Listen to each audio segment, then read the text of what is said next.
nobody would wake up at any point in his life at age 5 or 6 and say he decided to change his name. Niyi Akinshiju says. So what is that supposed to mean? People who have changed their name for some reasons at old age, when they find that they are not comfortable with the name, and it is allowed, all you just need to do is document it. Go to court, make an affidavit as a change of name, and that is all you need. And then possibly go to the police and make police extract and then notify the public. That is all you just need to do. It is not illegal. Just follow the due process. That is how it is supposed to be. But let's see what Niyi is trying to say here. Amid the controversy surrounding the name on the certificate of the PDP presidential candidate, Niyi Akinshiju, a policy analyst, has stated that nobody would wake up at any point in his life at the age of 5 or 6 to say he wants to change his name. He added that there must be an explanation for the change of that name because the person is still under the control of his parents. Speaking in an interview with TVC, I know not that then they go. Akinshiju stated that Atiku Abubakar equally has questions to answer on the basis of his result.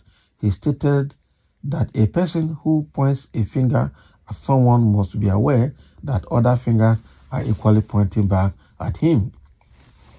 So I can see where this Niyi Akinshiju is coming from. He's an APC person, and the only place they can go and talk is TVC. That is it. And when they spill what they spill in TVC, nobody cautions TVC. But when other people speak from other channels, they will want to block those channels. It cannot continue like this. Let's continue. According to him, I have seen reports claiming that Alhaji Atiku Abubakar had questions to answer, especially regarding his name. When you change your name at whatever point in your life, there must be an explanation for it, including why there is always a legal requirement to advertise or publish the change of name and why you are changing that name. So people are asking, you were Sadiq, okay, at a point in your life, your school leaving certificate reads Sadiq, and now we know you as Atiku.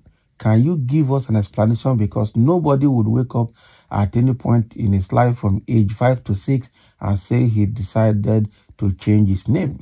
For what purpose? When you are an adolescent or you are below the age of 18, your parents have control over you.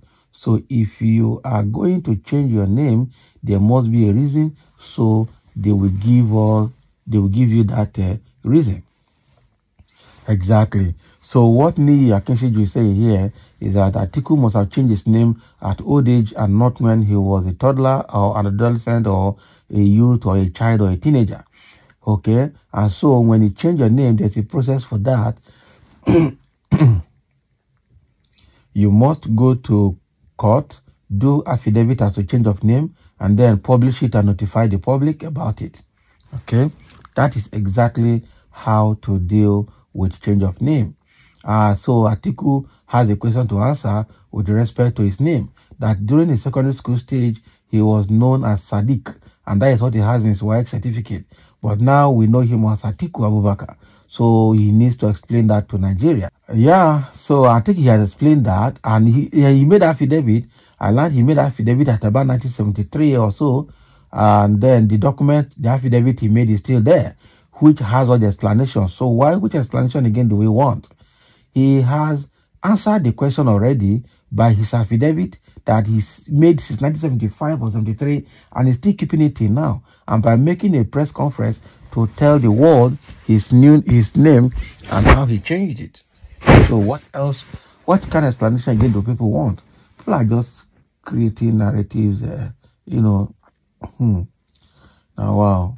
So let's see. There are a few comments to what Niyi Akinshiju is saying here. Somebody said, is there any law backing your assertion? As old as you are still supporting evils. So to change someone's name,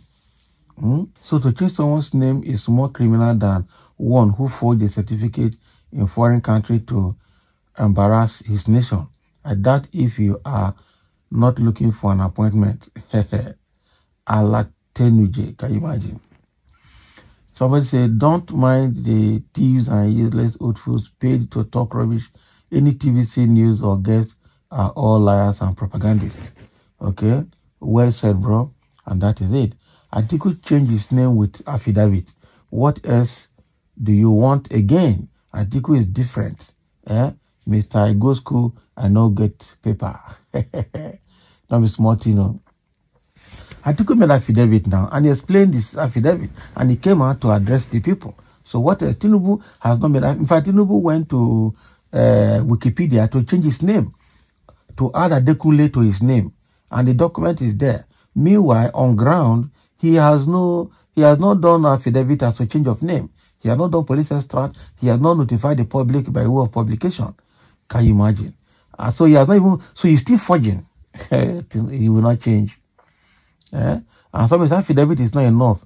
When you do name change, you are also required to advertise it in a national daily newspaper.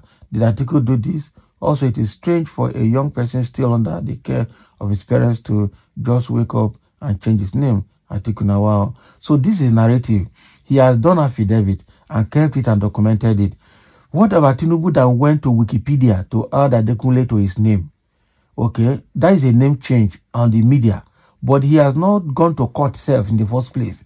He has not gone to police to make any report. He has not published it to notify the public. So what do you have to say about that?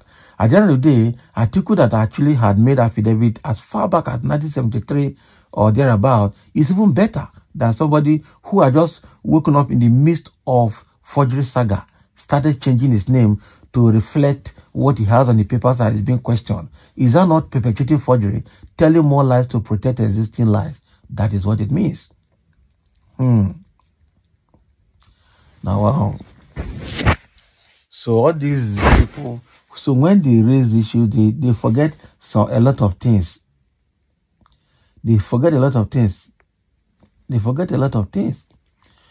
And people have forgotten that this man has gone to Wikipedia to change his name. Yeah? And without any affidavit, without any police extract, without any publication. Oh, wow.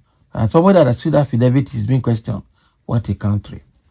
So Tinubu is the most fraudulent president ever known to mankind. Now it's small thing. The thing, this will not go die, I tell you.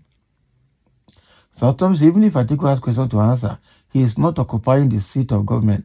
Let your most fraudulent president ever known vacate the seat. Anything wrong with change of name again?